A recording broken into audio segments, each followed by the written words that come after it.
قریش welfare صاحب Faisal colony کی طرف سے ہر سال کی طرح اس سال بھی 12 ربیع الاول جشن ولادت رسول اور عید میلاد کے موقع پر کیمپ کا اہتمام ہوتا ہے اور خوشیوں کا اظہار کھل کر ہوتا ہے. یہاں جو اجتماع ہے، جو لوگ موجود ہیں، میری بہنیں بیٹیاں، میرے بھائی، میرے بچے، آپ سب کی خدمت میں اور فیصل قریشی بھائی آپ سب کی خدمت میں السلام علیکم. اور آپ کو جشن ولادت رسول اور عید میلاد کی خوشیاں بہت بہت مبارک ہو. آج کا دن صرف آج منانے سے اس کا حق ادا نہیں ہوگا.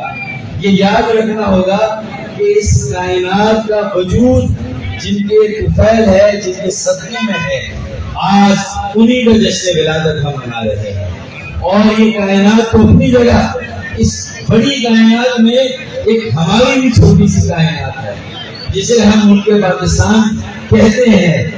ہم ان کے امتی ہے جن کے نام پر اس کائنات کو بنایا گیا، جن کے نام پر اس کائنات کا وجود ہے، جو رحمت للعالمین بنا کر بھیجے گئے. چاہے حشرات الارض ہو، جنس ہو، انسان ہو، نباتات ہو، تمام عالم کے لیے اور ہر شے کے لیے انہیں رحمت للعالمین بنا کر بھیجا گیا. اور ہماری خوش نصیبی دیکھیں کہ ہم ان کے امتی ہیں. ایک پہلی بات، اس کائنات میں ہم سینہ ٹھوک کر کہہ سکتے ہیں کہ ہم نبوی کے ماننے والے ہیں، ہم خاتم النبیین کے ماننے والے ہیں. ان کی نبوت کی اختتام پر کامل یقین رکھنے والے ہیں. ہم سینہ ٹھوک کر یہ بات کہہ سکتے ہیں کہ جن کے نام سے اس کائنات کا وجود ہے اور ایک ہماری چھوٹی سی کائنات ملک پاکستان، یہ بھی انہی کے نام پر قائم ہے. انہی کے نام سے تحریک پاکستان کا آغاز ہوا اور انہی کے نام سے یہ مملکت خدا داد پاکستان قائم ہوئی. ایک طرف ہم ان کے امتی جن کے نام پر کائنات بنی اور جن کے نام پر یہ ملک بنا، الحمدللہ اس کے بنانے والے جو بانیان پاکستان ہے، الحمدللہ وہ بھی ہمارے آباء و اجداد ہیں.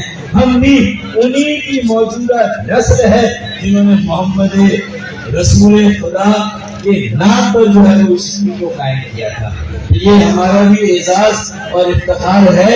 اللہ تعالیٰ ہمیں اس کام ادا کرنے کی توفیق دے. اور یہاں جو بھی انسان حصے ہیں، ہم ان سب کو یکجا کر سکیں، انہیں متحد، منظم اور متحرک کر سکے. جو فتنہ گر ہیں، جو فسادی ہیں، جو سازشی ہیں، جو اشتعال انگیزی کرتے ہیں، اس سے اس شہر کو محفوظ رکھ سکے. جو بھائی کو بھائی سے لڑانے کی سازشیں ہیں، ان کا کما کر سکے اور صحیح معنوں میں یہاں آپ صلی اللہ علیہ وسلم کا خاتم النبیین کا رسول کریم کا جھنڈا گاڑ سکے. کیونکہ ہم ان کے امتی بھی ہیں اور اس ملک کو بنانے والوں کی موجودہ نسل بھی ہے. اس لیے اللہ تعالیٰ نے ہم پر یہ فضل و کرم فرمایا ہے، اس کا جتنا شکر ادا کریں کم ہے. 12 ربیع الاول 14 اگست سے بھی کئی گنا زیادہ بلندیوں پر ہے، کیونکہ 14 اگست بھی 12 ربیع الاول کی طفیل ہوئی تھی. 6 ستمبر تھی یوم دفاع کا، یہ سب ہم نے حال ہی میں بنایا ہے. یہ بھی 12 ربیع الاول کے ہی طفیل ہے، جشن ولادت رسول کے ہی طفیل ہے.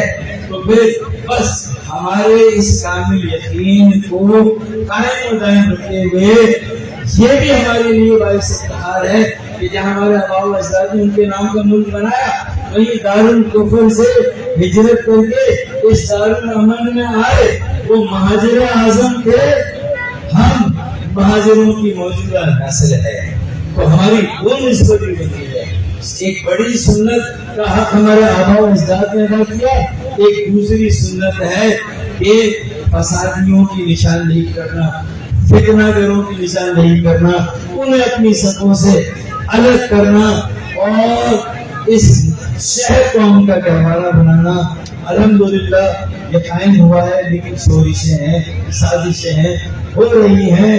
ہمارے نوجوانوں کا بیٹیوں کا امتحان لیا جا رہا ہے، ملازمتوں پر کسی اور کا قبضہ کرایا جا رہا ہے، بے روزگاری مہنگائی ساتھ آسمان سے اوپر چلی گئی ہے، تیل بجلی گیس کی قیمتیں لگتا ہے 14ویں آسمان سے بھی اوپر چلی گئی، لوگوں کی زندگیاں عجیب ہو گئی ہیں، وہ زندہ درگور ہو گئے ہیں، نہ زندوں میں ہیں نہ مردوں میں ہیں۔ اللہ تعالیٰ ہمیں آج کے دن کی برکتوں اور فضیلتوں سے اس مایوسی کو ختم کر کے ہمارے لوگوں کو اور نوجوانوں اور بیٹیوں کو ہم مایوسی سے نکال کر امید کی طرف سے لا سکیں، چاہے یوتھ کنونشن ہو، چاہے مردم شماری ہو، چاہے 140A کی پٹیشن ہو، چاہے 56,000 ملازمتیں جن کو قبضہ تھا جعلی ڈومیسائل میں دی تھی وہ واپس لی ہیں، یہ سارے امید کے چراغ جل رہے ہیں، پانی کا مسئلہ ہے، سڑکوں کا مسئلہ ہے۔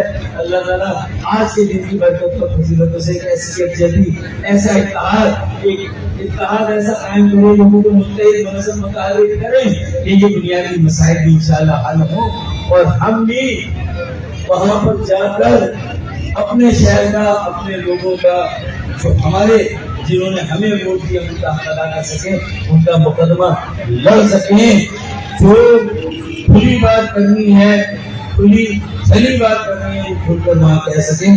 اور آج بھی پارلیمان میں جا کر ہم نے PMLN کے بڑوں کو کہا ہے کہ بھائی ہمیں ٹیکن پروگرام دینا ہے، ہمیں بھی اس ملک کا محب وطن شہری سمجھے، ہمارے بچوں کو بھی انسان کی نسل سے سمجھے، ان کے بھی بنیادی حقوق انہیں واپس کریں، انہیں بھی قدر اور عزت کی نگاہ سے دیکھیں۔ پاکستان بنانے والوں کی موجودہ نسل ہے، انہوں نے بھی اگر کہیں سے آ کر یہاں بسے ہیں، اور سب اب یہ ہر زبان بولنے والے کا شہر ہے، یہ ہر پاکستانی کا شہر ہے، ہر علاقے کے پاکستانی کا شہر ہے، اور اگر اسی شہر کو ہم نے طے کیا کہ ہمارے لیے یہی مدینہ منورہ ہے، ہمارے لیے اسی شہر کو ہم کا گہوارہ منائیں گے، سب کو یکجا کریں گے، انشاءاللہ تعالیٰ پھر مدینے کی ریاست کی کوئی اور قائم نہیں کرے گا، وہ بھی ہم ہی کریں گے انشاءاللہ تعالیٰ۔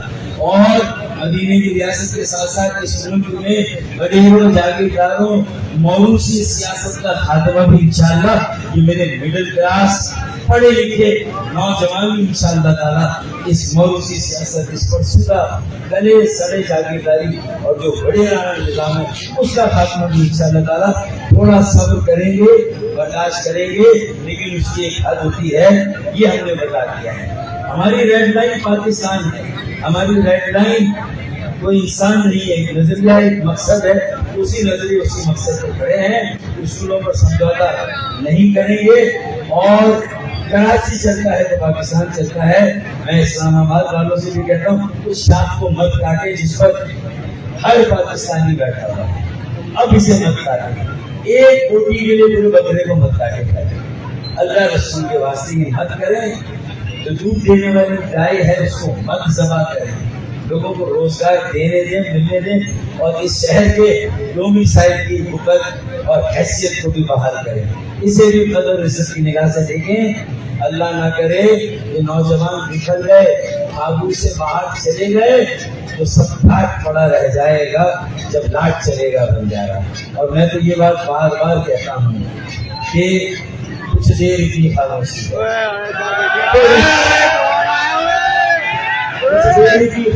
ہے، اور یہ اس لیے کہ آج کے اس رحمتوں برکتوں فضیلتوں والے دن کے حوالے سے کہ ان پر بھی آسمان سے آئیں گی، ہم ان کی امت ہیں، جس حد تک جتنی سکت ہوگی اتنا برداشت کریں گے، لیکن اگر برداشت کی حد آ گئی، صبر کا پیمانہ لبریز ہونے لگا تو تمہیں وارننگ ضرور دیں گے کہ بھائی بس بس بھائی بس، زیادہ بات نہیں،